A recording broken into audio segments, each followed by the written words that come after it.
Packers fans, welcome into PackersNews.com. I'm Kassidy Hill, joined by Pete Dougherty here on a beautiful Friday in Green Bay. Pete, the I'm not very good at math, but the temperatures seem to get cut in half overnight. I think we went from 70 to 35 today. That was brutal. It was so nice yesterday, and then stepping outside today. And it's not even bitter cold or anything like that. But that's still a big drop. Mhm. But it's not cold enough to affect football. I don't, if the temperature, as long as the temperatures stay in the 30s. Yeah. Still going to be a little cold, though, to welcome in two Southern teams next week, including a dome team. So, you know, whatever can work in your favor if you're the Packers right now, you want to work in your favor because very few things are. Um, and with that being said, let's just kind of jump right into this first question from John Wayne, who has told us his name is not actually John Wayne, but we like to think that. We like to call him the Duke. If this team doesn't finish at or above 500, can we expect front office changes, coaching changes? Is that even realistic? Pete? I don't think it's realistic. No, they just extended the contracts of both the general manager and the coach last summer. I just find it almost impossible to believe they would make a change. Something really strange, almost non-football related, just something really, really weird would have to happen for Mark Murphy to let either Gutekunst or LaFleur go. That's just not happening. I understand the money part of it. Um, I had an athletic director say once when he fired a coach unexpectedly in the middle of the season. He said, "What must be done eventually must be done immediately." And Yes, so I know the money part of it, but if your team is floundering, why not just go ahead and pull that cord? because they have 3 years of 13 wins in the bank, Mhm. and Murphy, there's no way that they're going to fire guys who would. That's why they got contract extensions. It's not like these guys were new on their job. I mean, they got extensions. So one bad season, that's just not going to happen. The Packers operate much more. They basically operate like the Roonies. The Roonies won't. Right. They are really patient. They got their people. They when they get to like them, they stick with them. I mean, Mike Tomlin's had some really rough years. Cowher had some rough years, and they've had three coaches since like 1970 or whatever it is. Mhm. And the Packers are much more like that. So they're not going to fire these guys just after one bad season, even really bad season. I just do not see that happening. So more so, you feel like the front office feels like this year is an anomaly, not the standard. Well, I haven't. I mean, it's not like I'm not privy to, Mark Murphy's thoughts or the executive committee's thoughts, but I haven't observed how the team works, and they don't make rash, quick decisions like that. Even with McCarthy getting let go during the season, that thing had been deteriorating. And that in that case, it was who goes, the quarterback or the coach. That was going to be the coach because the quarterback was still, what was he, 30, 5 or whatever he was at that time. That was four Um, years ago. So yeah, 34, 35. yeah, so it's different scenario this time. And yeah, I mean, Ron Wolf always had the saying, you don't compound a mistake by keeping it. He was talking about players and that, even if you drafted them high, if they're not good at, if you don't like what you see after a couple of years, you got to cut them, or if you sign a free agent and you don't like him, even though you gave him a lot of money, you got to cut him. But this is a totally different situation. I mean, one bad season, they're not gonna just scuttle everything because of one bad season. With that in mind, I want to pop Lindell's question up here real quick, but we can answer it really quickly. Why doesn't someone fire Murphy? Mark Murphy has to retire based on the bylaws when he reaches 70, and that's in 2.5 years. Summer of 25, I think. That So is yeah. correct, and it's the executive committee hires and fires the president, so they would be the ones who would have to fire Murphy. Now he's been on the job since '08.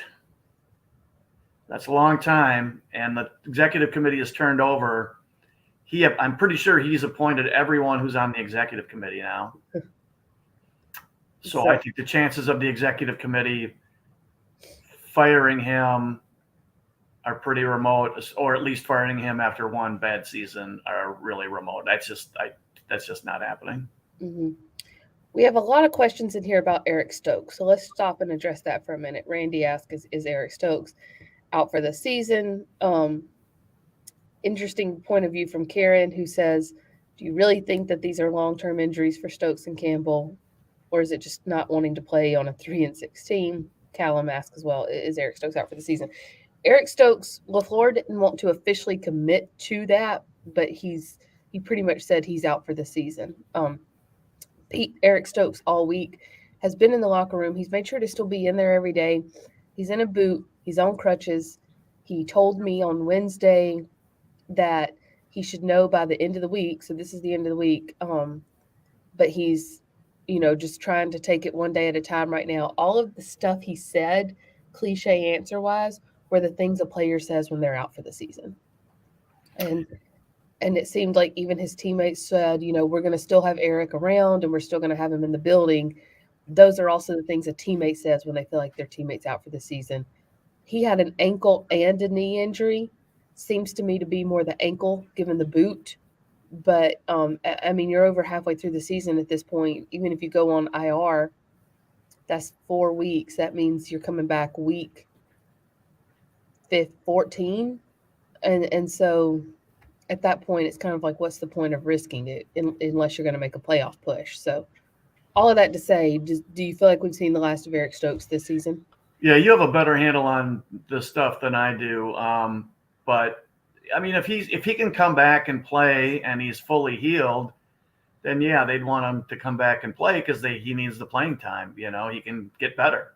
But if it's at all, shaky or that, if they're not in the playoff hunt, they're not going to force him back on and put a guy who's, at 75 or 80% or whatever out there either. So we very well might have seen the last one for the season, but I don't know that. And you have a better feel for the injury stuff than I do. On Wednesday, I asked Matt LaFleur, does that mean you're going to go with the lineup that you've been going with when there's been injuries? And he said, what, you want me to give you my whole lineup? Like, I don't think that's going to change the Dallas Cowboys' ability on Sunday to know exactly who's going to be playing in Eric Stokes' spot. But when Jair was hurt, what they did was they moved Rasul outside and put Keyshawn Nixon in the slot. However, something to also keep in mind is that they signed Jonathan Abram, or they picked up Jonathan Abram on waivers this Wednesday. And Jonathan Abram has played safety while with the Raiders, but coming out of college, he was a nickel safety.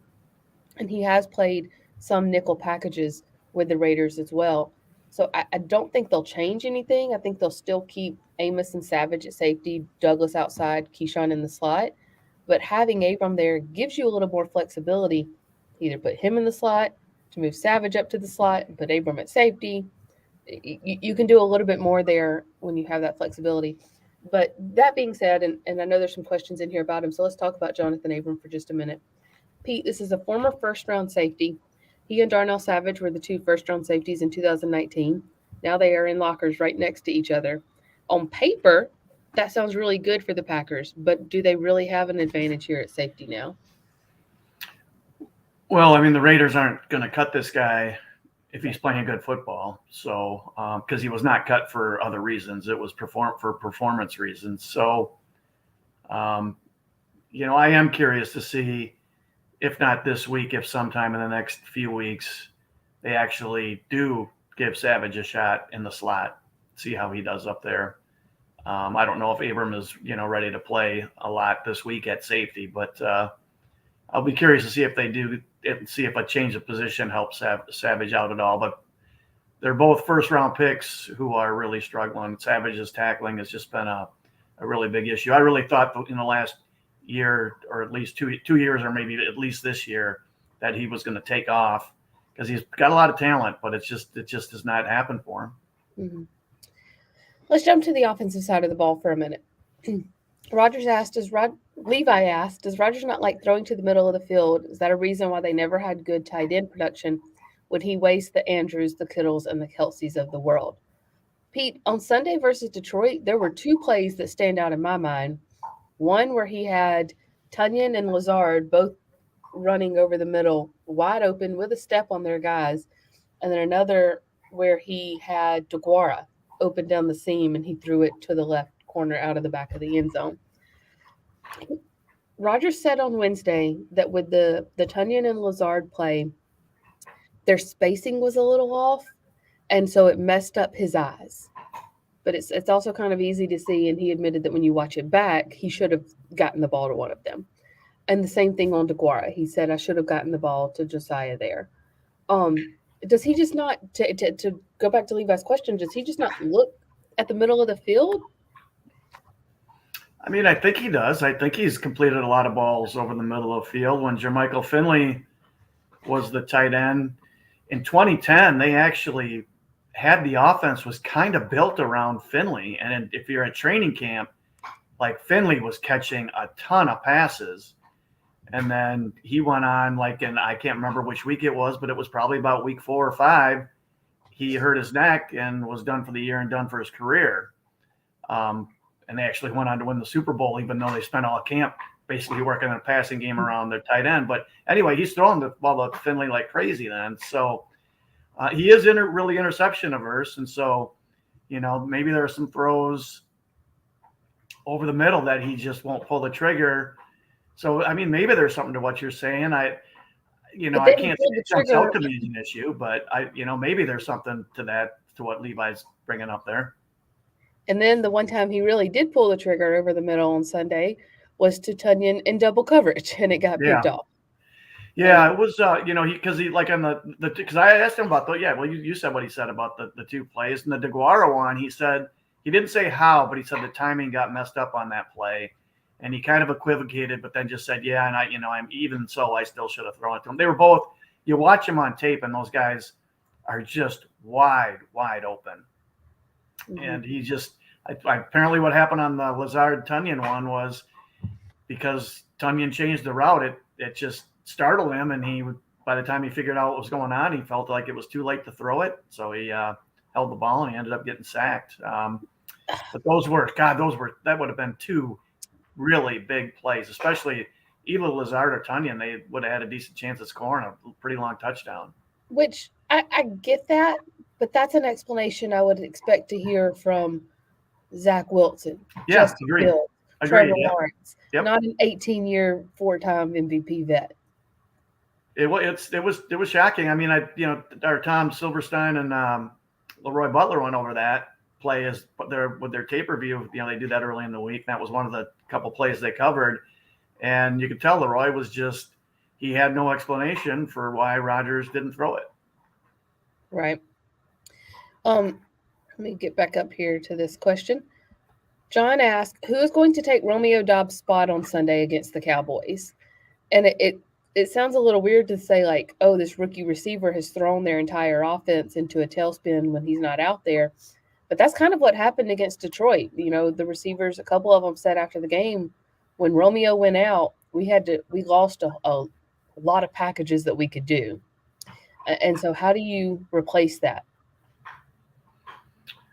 You just do it collectively, and it's all the usual suspects, right? And I mean, isn't that funny how Toure has gone from being not suiting up to all of a sudden he's a fairly important player, and he's showing some ability. So they have to be happy about that. They got a couple guys on the practice squad, who they'd have to sign to the roster. One they could promote. So we'll probably see that.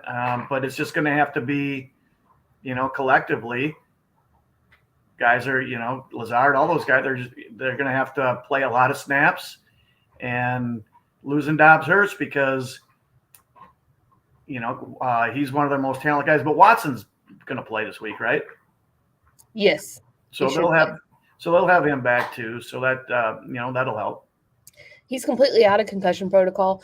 And that's actually, he didn't have another concussion versus Detroit. That's just, they had to list it as something. And since that's what he had been in last week, that's what he was listed on Wednesday on the injury report. But he was actually hit in the ribs, which is why he was so confused why he couldn't go back in. but just because of what had happened in Buffalo, they were being cautious. Um, this is a good question from Karen. So let's jump back to the safeties for a minute. She said, "Not to be mean, but is there any hope for Savage?" Yeah, I don't know, Karen. I mean, last year I would have at this time or even late in the year, I would have said, yeah, oh yeah, there's still plenty of hope. I don't know now. That's a really good question, and I don't have a good answer for you. But man, we're 4 years in. It's if it ain't happening by now, I just don't know that it's ever going to happen. Hmm. They also lost Rashawn Gary in Detroit with an ACL tear. Unless by chance moving him to slot corner revives his career. By the Right. way, sorry about that, Kassidy. Oh no, right. I'm sorry. I didn't mean to cut you off. Rashawn Gary, arguably their best player on defense, one of the top two players on the team, is out for the rest of the year and into next year with an ACL tear. Actually, he might be ready by the beginning of next season. I mean, if you think about it, Elton Jenkins tore his ACL in Week 8 last year, right? He was ready by the beginning of this season. He did, but even look at how he's missing practice, and Mhm. didn't he missed a game a couple weeks ago. Um, Yeah, but that wasn't the knee. That was because he got stepped on in practice. yeah, that's true. I would they always say 9 to 12 months. I would say just I think it's smart to assume it's at least 10 months before he's back and game Hmm. ready. At least 10 months. Yeah. Levi asked, "How do they make up for the loss of Gary? Do they blitz more?" I That's my answer, but I'm interested to see what you want to say, Pete. And just to add on to this, how much does it help? Obviously, he's not Rashawn Gary, but how much does it help to have seen Kingsley and Igbare come along so quickly as a rookie? Yeah, it helps because at camp, I don't. I mean, he had a play here and there, but almost everybody in camp does. So in camp, I didn't think, you know, much of the guy one way or the other. Didn't see much one way or the other, and he's doing okay, and he's getting to the quarterback, so it helps some. But they're losing a premier, a top, I don't know, 10 pass rusher at least, maybe better than that, probably better than that. So it hurts a lot. And yeah, they're going to have to blitz. Walker, they've been sending him a little more in the last 3 weeks or so. I think Keyshawn Nixon blitzed a few times last week. So, some corner blitzes. So I would assume we'll see more of that. They got to do something because you just can't let quarterbacks stand there safe and sound or they'll pick you apart. Yeah, and that kind of goes along with Matt's question as well. Could they move Quay Walker to edge rusher? He's fast, and they need to disrupt the quarterback. I mean, is he lithe enough to be an edge rusher? Is that a good solution without Gary? I haven't seen him do it. I'd like to see him like in camp and one-on-one drills. I'd like to see him do it just to see how he does. But sure, that's definitely an option. Lining him up out there and giving him a go at it. He's explosive, an explosive athlete. He's on the light side, 235 or whatever he weighs. So that's pretty light for an edge rusher. But I'm sure it's at least a possibility. I don't know how much he's worked there. I don't know how much they want to move him around considering he's a rookie, but sure, I could see it. Mhm. Yeah, I mean, if you kept him at linebacker, but like moved him more to the outside, and then just walk him up on certain And downs. I think they've kind of lined him up there a couple times this year where he's been over there. So yeah, and we're later in the season, so they should have the player should even as a rookie he should have a much better feel for the scheme. They should be able to do a little more with him than they were doing 2 months ago. Yeah. Let's flip back to offense real quick. Gary asked, "Do you think Bakhtiari would be traded or released in the offseason?" When he's out there, Pete, he still looks like he's pretty much on top of his game. Is it worth losing him? I'm going on the assumption that he's going to be cut in the offseason, just unless they rework his contract. But even then, if it's week to week where you don't know till 2 hours before kickoff whether he's going to play for you, that's just an Mhm. awful tough way to go through a season and plan and all that. So I'm basically assuming he's going to get cut in the offseason. I don't know that for a fact, but I think that's the most likely option, by quite a bit. Mhm. Um, there was a question in here about McCarthy, which we have actually not talked about yet. So let's jump on McCarthy for just a minute before we get sign off. John Wayne asked, Pete, are you going to clap for McCarthy walking out on Sunday? I will Johnny, not there miss. is no cheering in the press box. That's right. That's right. It'll be interesting to see the. I'm guessing he'll get a nice reception. I think time has passed and people will appreciate. I mean, he helped Favre. You know, Favre needed a little firmer hand, and he provided that. Uh, Rodgers, all that development happened. McCarthy some credit. Won a Super Bowl. He's got a street named after him. So I think we lost you. There you are, Pete. We just lost your sound, is all. Well, while we wait and see if Pete can come back in, I'm going to pop another question up here. Levi asked, could they call up Kevin King if Stokes is done for the year? Um, it's always a possibility. Kevin King has definitely been watching all of these games. I know that he tweets through the entire game. Um, I, there's a reason they cut him. That's what you have to keep in mind. However, he does know the defense. He knows this locker room. He could slide right back in. If you're in a pickle, um, I guess that's not the worst option. But I also think that with the pieces they have in place now, with Rasul and Nixon, Jair seems to be healthy. I don't think you necessarily need to do that. So, well, I think that we have lost Pete. Oh, the power on his computer went out. That'll happen to you every now and then. But we have to head to the locker room anyways, so we're going to say goodbye. Thank you all for joining us. Make sure to follow Spoon's live blog before and during the game on Sunday. And then Pete and I will be here for you post game Facebook Live, and we'll have the Green 19 post game podcast as well. Don't forget, next week there's a Thursday night game, so the schedule will get mixed up a little bit, but we'll keep you updated on what to expect. And stay tuned to PackersNews.com for full coverage. Thanks so much, guys. We'll see you next time.